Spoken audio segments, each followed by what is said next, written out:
Welcome to Mayhem Monday, this Memorial Day edition with the main man, DJ. I actually thought of something on the weekend, DJ, that I think we should talk about today. Kind of hitting DJ with an audible. We'll talk about that when we get back. Welcome to the HPLS podcast. Live, relevant, and high performance information, conversations, and education weekly.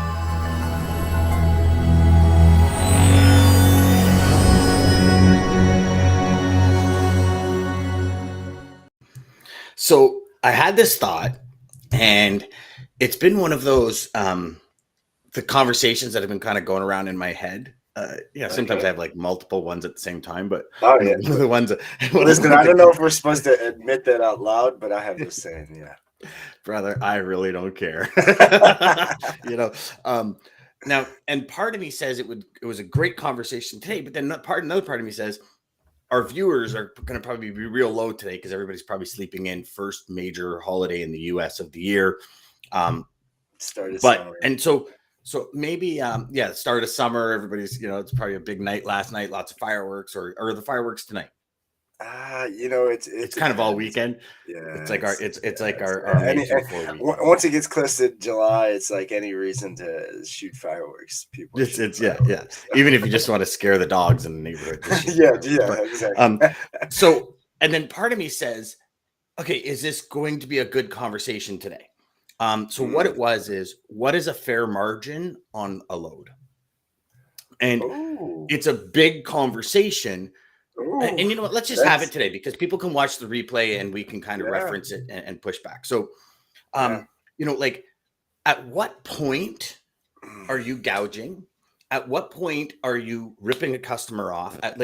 Very valid questions, especially in today's market, right? Because we're talking about costs increasing, fuel increasing, rates going down. But the end result, customers' costs to get product to market have increased. Now, my question becomes, or the conversation that starts happening is, okay, I understand that rates have gone up, but because rates have gone up, where should our margins be? And I think the conversation needs to be had. So I'll kind of break out my formula, and I'd love to hear yours. My formula for my profit has always been, what do you need? What is it going to take from me, my team, my company to give extreme value? And I'll explain that in a very easy manner. So when I was doing a lot of electronics, it was huge security. We had to have security guards at night. We had to travel in teams. We could only stop at certain truck stops. All of these things required me to pay drivers more, required me to pay the companies I worked with more, required more security and more of my time. I wanted more money. When I moved pharmaceuticals and it was 2 skids worth $1.5 million and I had to update customers every 2 hours, I wanted more money. So my question for you, DJ, becomes if that's the service, and my main business in my brokerage life was pharmaceuticals. My main business in my asset life was electronics and computers. And on the pharmaceutical side, I would make $3,000, $3,500. Sometimes $5,000, sometimes $7,000. And the reason being is if it was $4 million in pharmaceuticals on like 7 skids, I had a lot of pressure. I'd pay way more money, but I also wanted bigger profits. So then you get to speaking with customers who say, you know what, Dan, 12 to 15% is a great margin. Okay. Again, right? It's on average, it's a pretty good margin. But if you require A, B, C, D, E, and F, and G, is 12 to 15% a good margin? No. And so I agree completely. And this was a battle that I had. And I just, again, guys, for anybody out there who is watching this right now, but again, and anybody new to this, there's no, again, Dan, that's why we do this show. Nobody is teaching. There's no set rules to this. No. And nobody is teaching anything. I love that you said that, DJ, by the way. What's that? I love that you said that. You know what I'm saying? No, there is no formula. There is no set. Nobody's teaching anything that really. So like, I just your question was an internal question to myself daily, was like, okay. And then that's where I started to, okay, well, these are very small margins, but I don't have to, it's literally, I have the set supplier who is taking these loads all the time. I'm literally just pushing paper. So my margins were very low, super low, to where, you know, my leadership and companies do not like it often. But yeah, I mean, I usually stayed around 10%, or whatever the smallest that they would let me go, on where I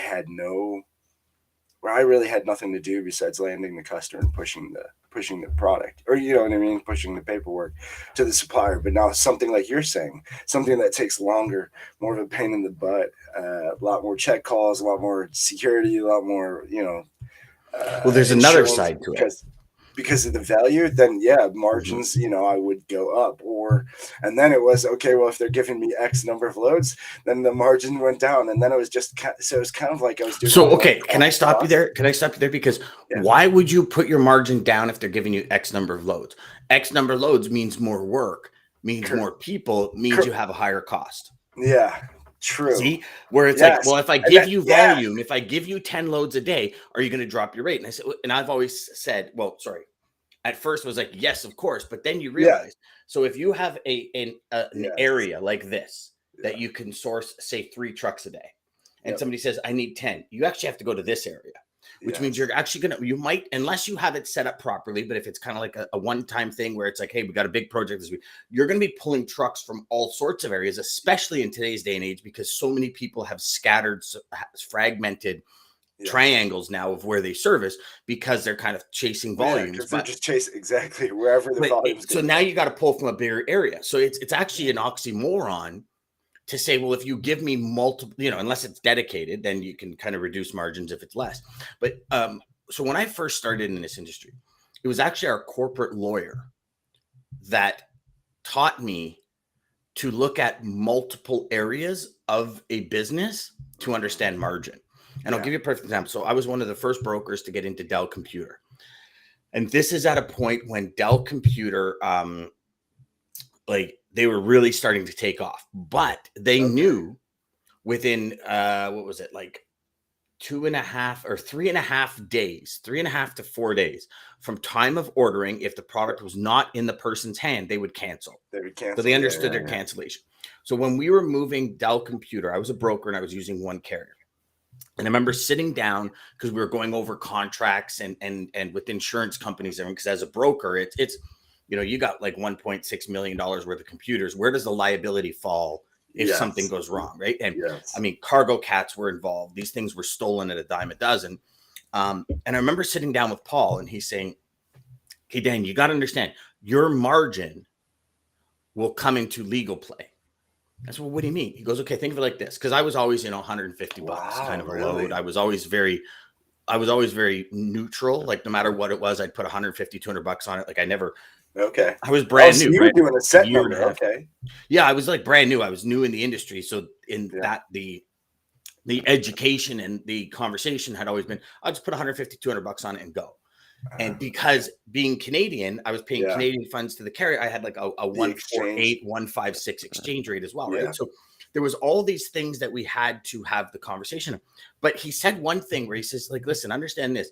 If you put 150 to 200 bucks on these and you're moving 10 a week, right? He goes, in 6 months, if you have a claim and it's like $100,000 legal bill, you have zero profit.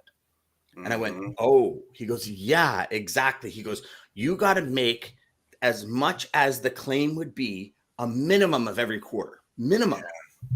And I went, oh, so you never think of that side of the equation. Exactly. Right. The claim side, like, but how that's much every, is it cost to that's every business though. And that's, I think the more we are transparent on those fixed, especially if it's a fixed cost or something, you know, hidden like that, the better it is for everybody to understand. But you know, if you're not, but it's not even a hidden cost; it's a what if. Well, so like here's the thing. So here's the thing: you buy house insurance to cover your house on a what if, right? Yeah. How many people?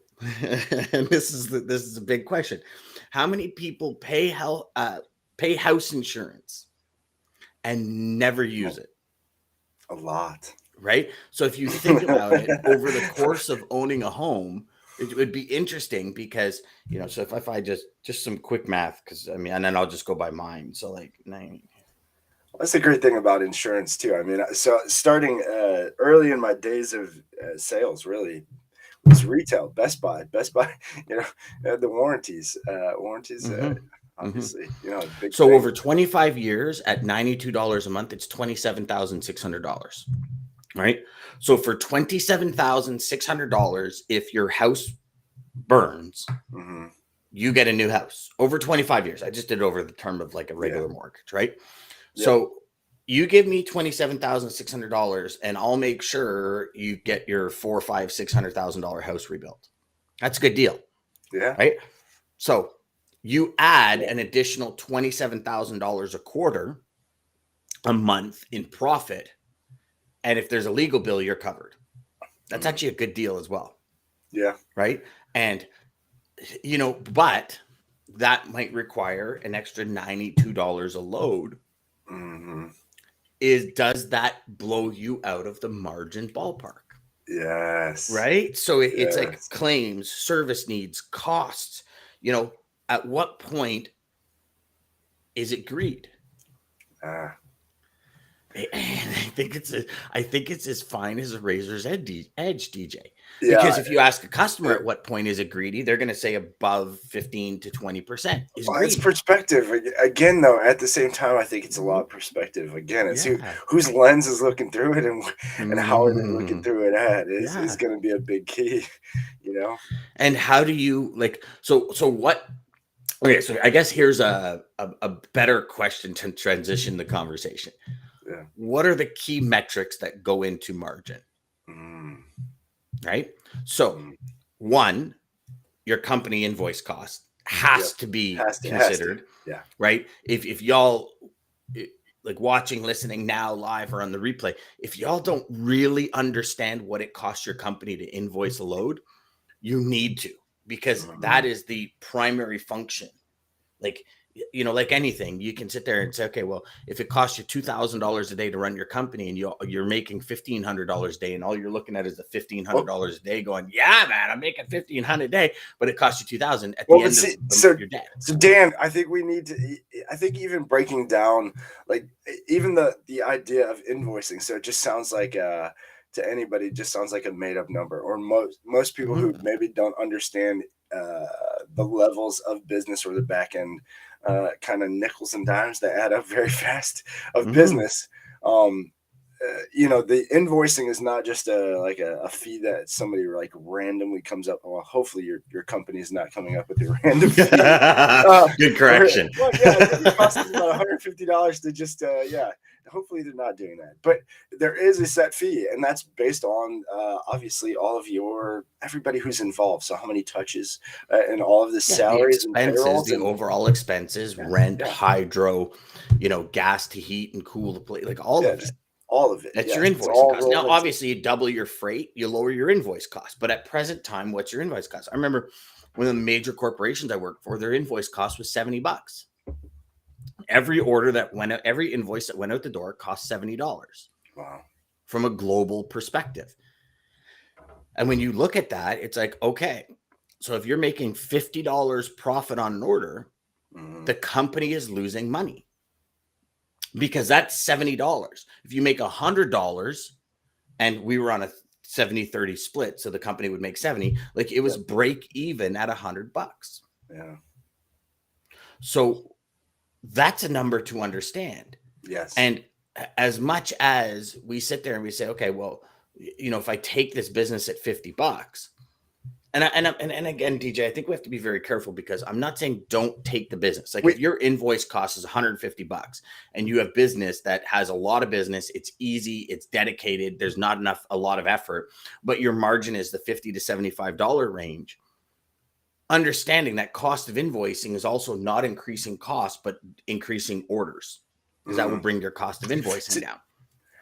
I think talking about this too, I will ask you this, Dan. So I had from the first brokerage I was at, ended up they started to add in a fee, or there was like a minimum. You had to make a minimum of so much. I think it was like $100, $150. I forget what the number was, but Mhm. had to make a minimum of something, and it was not a percentage but a number. But Mhm. my one customer, the one that I told you, was basically just sending paper. My margins were 40%, but their quick runs. So the total cost was only $350 a load or something. Yeah. My margin, though, the profit in it was $75, but the margin itself was a lot. Mhm. But because it was under a certain threshold, they were going to hit me and ding me every time I did that load. That I was losing, and I was like, "Hold on, this doesn't work." Okay, and so it's one of those that I just did it. But yeah, it was one of those that Well, kind of and forced me out too. yes, and that's common in a You lot know what of I'm saying? places. Yeah, It's common because it's like, guys, we can't. And again, it goes back to, as much as there's a practice element in logistics, you're yeah, doing it for profit, not practice, yeah, right? That's the reality of it. Like, we're yeah, running a business for profit, not practice. exactly. And like, we implemented this like additional insurance fee or something on all sorts of loads, and it was like $17 a load. Ah, And at first it's like $17, but it eats right into your margin. yeah, And if you're making 50, you're not actually making 50. If you're making 75, you're actually making like 48. yeah, And you start doing the math on it, and that number adds up huge. yes, And DJ, that's that's a conversation, because that was probably to ensure that you were never below the invoice cost, of course, yeah, and right? And that's what it was. But that's what I'm saying. Even in that situation, like I understand the fee, but in that situation, that's a tough, because tough again, call, yeah, because yeah, you double the business without increasing any manpower, and you can get that fee down from 150 to 110 to 60 to 80. You know what I yeah, mean? Like, you can just yeah, keep chipping away at it. And yeah, I think people's invoicing costs, I truly believe a lot of companies are going to go to the the mobile cost plus, model. yeah. No, the mobile model, where Oh, okay. their office size decreases, and Yes, yeah, they're going yeah, to hire people yeah. that can work from home and all Work that. from home, yeah, I do think a lot yeah, of cut companies are going overhead. to go that route. There's going to be, the ones that will never do it, just like there's going to be the ones that will never get off non-compete and, all that kind of stuff. Yeah, There's just certain companies that will never do that. yeah, And I guess maybe until the company's sold, or until the brass gets changed. There's so many variables, right? But it's well, if your margin, listen, $350 for an order, right? You're hopefully paying in that 250 range, yeah, 275, and the rest is profit. Been there, yeah, done that. Been yep, there, done that. Like, we had one customer, anything 1 to 3 skids, it was $75. Above that, it was 100. And we had this formula that we had, yeah, because we understood where our competitors were. yeah, But we said, this, and we went to him and said, like, here, this is what we're going to do. And he said, okay, no problem. So it was very easy. Here's our cost. Here's what we do. Here's our cost. Here's what we add. Here's our cost. Here's what we add. And we yeah, won 98% of that business. And it came to a point nice, where he would just send it over, and knowing we had a yeah, formula in place. So when you take $75 on a $200 skid, that's a big margin, yeah, but it's only $75. but it's So only the exactly. percentage is skewed. And Yes, that's why I think you bring it back you- to, what is your invoice cost? And as an agent, like, if you're an agent and you're doing, a 65, a 70, and 80%, I've seen as high as 85%, where you're making 85% of the margin. If the agency does not say with a minimum of X, mhm, then it's, in my opinion, I think this was one of the issues with Network FOB, is the reason they went out of business years ago, mhm, is because it was like, okay, people were making $100 here. You make $100, and the agency, it gives you 80%, and yeah, sometimes even 85, 90. So they make 15 to $20.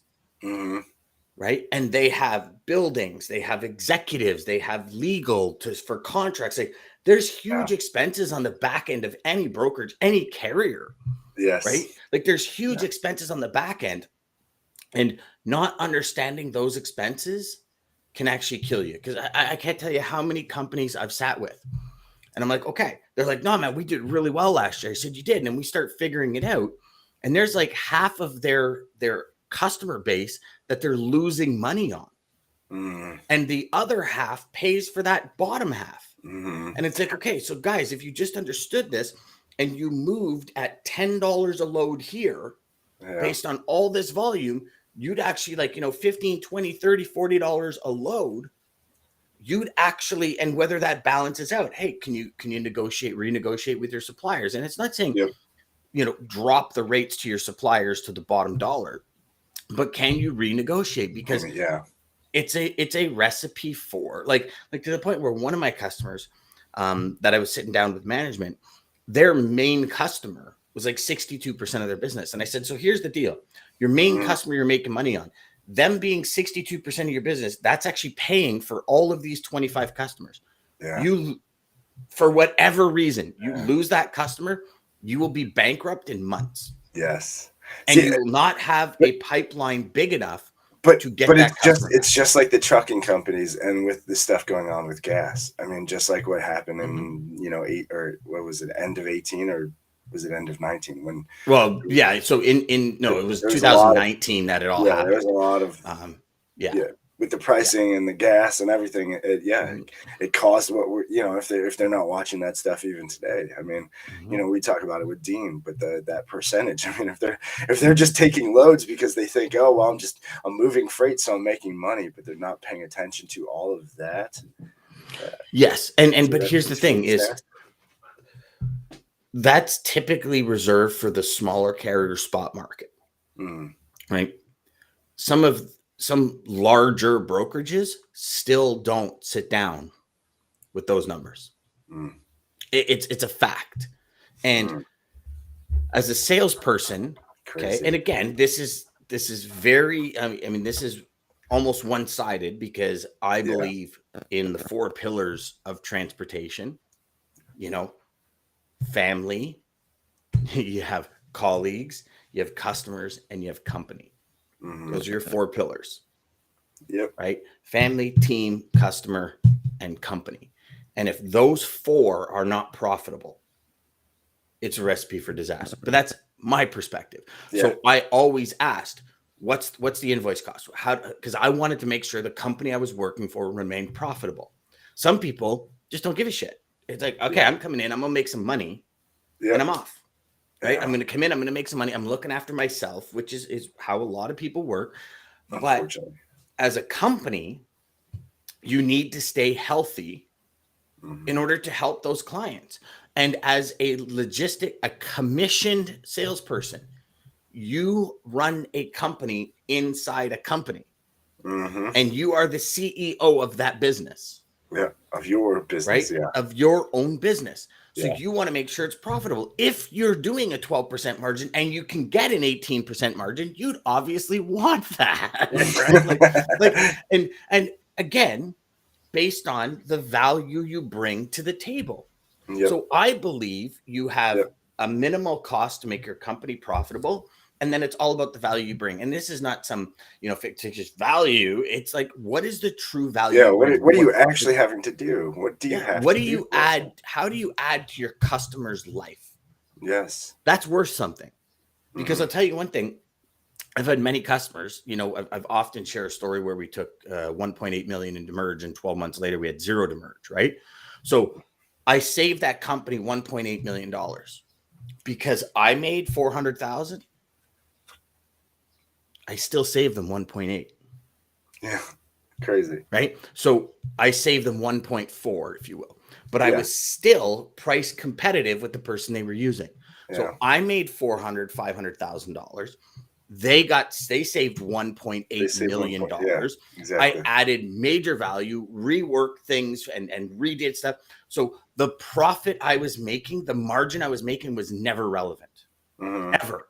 because they saw the value. Now, you can't just get there in today's day and age. You can't make a phone call and go, oh yeah, but I could do this. This is it's going to be. It's like you got to go through those steps. I had to build that trust. I had to work with them for months to build that and build that relationship. But in the end, my margins equated to me making close to $500,000 and them saving, probably with the stock transfers, probably close to $2 million. Yeah. So that's everybody, and as long as everybody's winning, I mean, that's the 100%. Everybody has to you win. give me $100,000 and I give you $2 million back. Yeah, I'll tell you, Would you do that deal all day long, right? Yeah. Like all day long, and I wouldn't care, or you wouldn't care, how much of that 500,000 is profit to me, and how much I'm reinvesting or whatever you want to call it to give you the 2 million. You wouldn't care. No, not at all. And so this is kind of where I believe margins need to be. And I listen, don't get me wrong, DJ. I fully believe in the cost plus model. Yeah. Like I fully believe in the cost plus model. Too. But also cost plus, I think it's the only way if it's huge. Again, it's the only way to keep out the questions that everybody is always so worried about. Even I know there's a lot of brokers that will listen to this later on, or part of a brokerage somewhere that'll think, okay, but now they just came up, my company saying that the cost to do this is $180 for each invoice. That sounds crazy. Or my company saying $300. That sounds insane. Is that? And then, now it's, well, are they making it up? Is that actual? Is that real? But here's the flip side of it, right, DJ, is as a company, like if you own a company, it's your mandate to get your cost per invoice as low as possible. Like you have to, like if you work for a company whose cost of invoice is $300, then you really got to question. What is going on? You really got to question, like, how much are these people paying themselves? So what would you say is a good average then, or what have you? So I've seen, and what would be a good average? I wish when I had my brokerage, I looked at this because we were 37 million, and it was a fair number from a brokerage perspective, where it was like, okay, that's kind of where that teeter totter goes, right? You either take off or you kind of stay stagnant right at that 37-40 million dollars, maybe into that 60 million. But it's like after the 60 million, do you stay at 60 or do you hit 160, 200, 300, 400, 500, right? Yeah. And so that kind of tipping point, it would have been interesting to see. But from the companies I've worked with, we're averaging out between 87 and like 162. Okay. Are the averages and everywhere in between. Yeah, I was going to say at the few brokerages that I've worked with, I want to say it was right around 75 to 150. Yeah. And, again, buildings, staff, accounting, legal fees, computers, like it all goes in, stationery, everything that happens goes in. If you're a split, so meaning if your company pays for 30% of travel or 60% of travel, like all of that goes into the equation. Right. So it's what did it cost you annually to run your company divided by how many loads? I mean, I'm talking commission, salesperson, and everything. Commission to say like everything. You have to have every cost in there. And however, you look at some of the margins that I hear salespeople getting today. It's nowhere even close. But, and this is the big thing, but they're like, I'm making money. No, you're not. In actuality, you're not. And I can remember vividly the last time I did this exercise, and I said to my customer, I said, okay, put all these down, and here's your equation, like in Excel. Hit go. And watching his face when all the red started populating. And it was funny because some of them were off. So some of them in like Q1 lost $40,000 from that customer. But if they changed the rate by $20, they would have made 42 or 31,000. Right. And then I said, okay, so do this. And then again, copy that spreadsheet and just put at the bottom, $20 each, and increase all the red by $20. Like each load by $20, meaning your rate. No more cost, just the rate. And it was such a change on the bottom line. It's crazy. And that is eye-opening. Oh, yeah. Right? It's like the visual whether it be numerical or actually pictures, is huge. This morning on LinkedIn, I was scrolling through, and there was this post, and I should have reshared it, and I've only thought of it after, where it was a guy sitting on a bench and a dog sitting beside him on the ground. And the dog above its head has a picture where it's thinking about sitting with its owner. Yes. And the guy's thinking about a car, house, Yes, business, exactly. money, stock market, and all that. And it says, you wonder why dogs are happier. And you have to stop. And of course, there was a whole bunch of people. Yeah, well, the dog, when dogs are alone and da-da-da. Yeah, I get that. But just for a moment, just stop and look at the picture. Right? Look at what's in front of you for just one moment. Yes. And it's true. Like, and that goes back to Brian on Thursday being fully present. Yes. So for me, it's an ongoing conversation when you talk about margins to a customer. Even if you're doing cost plus, hey, Mr. Customer, Mr. and Mrs. Customer, we'll do a cost plus. We'll be fully visible. We'll give you full visibility. However, here's the deal. You need X, Y, and Z, or A, B, C, D, E, F, G. Mm-hmm. In order to give you all of that, I need a minimum of 25%. Because I have costs I have to incur. Now, if you only need A, B, C, D, I can do it at 18. If you only need A, B, I could do it at 15.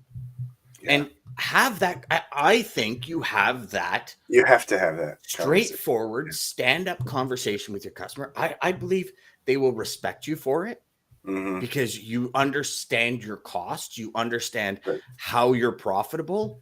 I believe that conversation will equate into a long-term partnership. And then my other question is, okay, and this kind of goes right along, DJ, with customer profile. Is if you need 18% to be profitable, and your customer will not allow you to make that 18%, do you really want them as a customer? Because exactly, that's when they sell product. If they understand their margins and they understand their costs, they will try to never sell it for below cost. So why should you? Yeah. Amen. Amen. Amen. I agree. Amen. Good morning. Good morning, Foz. Is that Pre? Do we have any? Fazia. Good morning. Yeah. Hey. Good morning. I hope I pronounced that right. But we're just nice of you to join us here this morning. So DJ, that's the convo, buddy. I don't know. You got anything else? I agree, and I think it's one of those that's always going to be a battle. I mean, it's the same thing. I don't know if it's a battle. Would you more consider it an ongoing conversation? Yes. Okay. Yes. But it's always going to be because again, like you mentioned the picture. So there's the picture of the dog and the guy, and I know exactly. I love that picture. I know exactly what picture you're talking about. But even to take it to the next step, it also depends on who. I mean, what you want and your goals or levels that you're trying to reach might be different than what I'm going for, and so. Again, it's what we're really focusing on. But to that point is and why I'm saying that is, again, just like this broker and the margins and the fixed rates, or not fixed rates, but keeping your invoicing cost is the same thing with these the drivers and the carriers. Maybe they didn't know that, but taking loads for less than $1 a mile. I mean, nobody's making money at that rate. But they were taking them because they were just thinking, well, they're moving their truck. And again, I think we're always going to have that with the lack of information and the lack of just really. It's a lack of education, I think, over information. It's education. Well, exactly. And here's the thing, like you start looking, and I know we're going over time and it's a holiday, but you look at it and you say, whose responsibility is it to educate the people that manage / help you be profitable? Right. Yeah. And as an owner, if you're not educating your entire team and making them fully aware, then you're the one at fault. Like everything starts at the top, everything. So when it comes to cost plus, when it comes to like anything, I don't give a shit what it is. It all starts at the top. Yeah. And if you're not educating your team, putting all these things into practice, then you're losing. And if your company is not successful, it's on you. Yeah. A salesperson is just going to sell. A salesperson is going to generate as much revenue as they can. And if they can make $50 on the load, and some of them make $50 on the load and spend 3 hours trying to find a truck for it. Yeah. Like, let's call it spade a spade. I sat with so many people that did that. Yes. Yeah, but like, again, as somebody at the top, what are you doing to help your team get better? Yeah. If you're doing nothing, don't expect anything different. Yes, sir. Agree. And it's not just you can't do that. Why? You can't. Why? Like, be a 5-year-old. Why? Until you finally get somebody to go, I don't know why. Well, then that's where we should probably figure start. It out. We better figure it out. Like, when you think about it, right? Like, how crazy is this? We're like, well, why can't we do it? Well, okay, you can't do it. Oh, okay. It's like, why? Yeah. Why can't I do it like this? I remember companies saying to me, you can't do that. You can't dedicate. You can't do trailer pools as a broker. I'm like, why? Why not? Of course I can. It's going to take too much time to manage. No, it won't. If you do it properly and you spend 3 minutes a day on it, you'll be fine. Yeah. The right team together, anything's possible, y'all. Yeah. What do we got, DJ? What now? Did your quote even come close to doing something like this? This is fun. This is fun. So thank you again. Anybody who does watch this replay back, anybody who is joining us, Faza, thank you for the good morning. Memorial Day again, guys. Just in remembrance of anybody serving the military, lost a life, especially Civil War time was crucial for this. So love everybody. That's the big key. Make sure everybody wins and love everybody. That's what I'm going to tell you. But thank you to America and Logistics, Interior and Trucking. Thank you, Dan, obviously, for making this possible.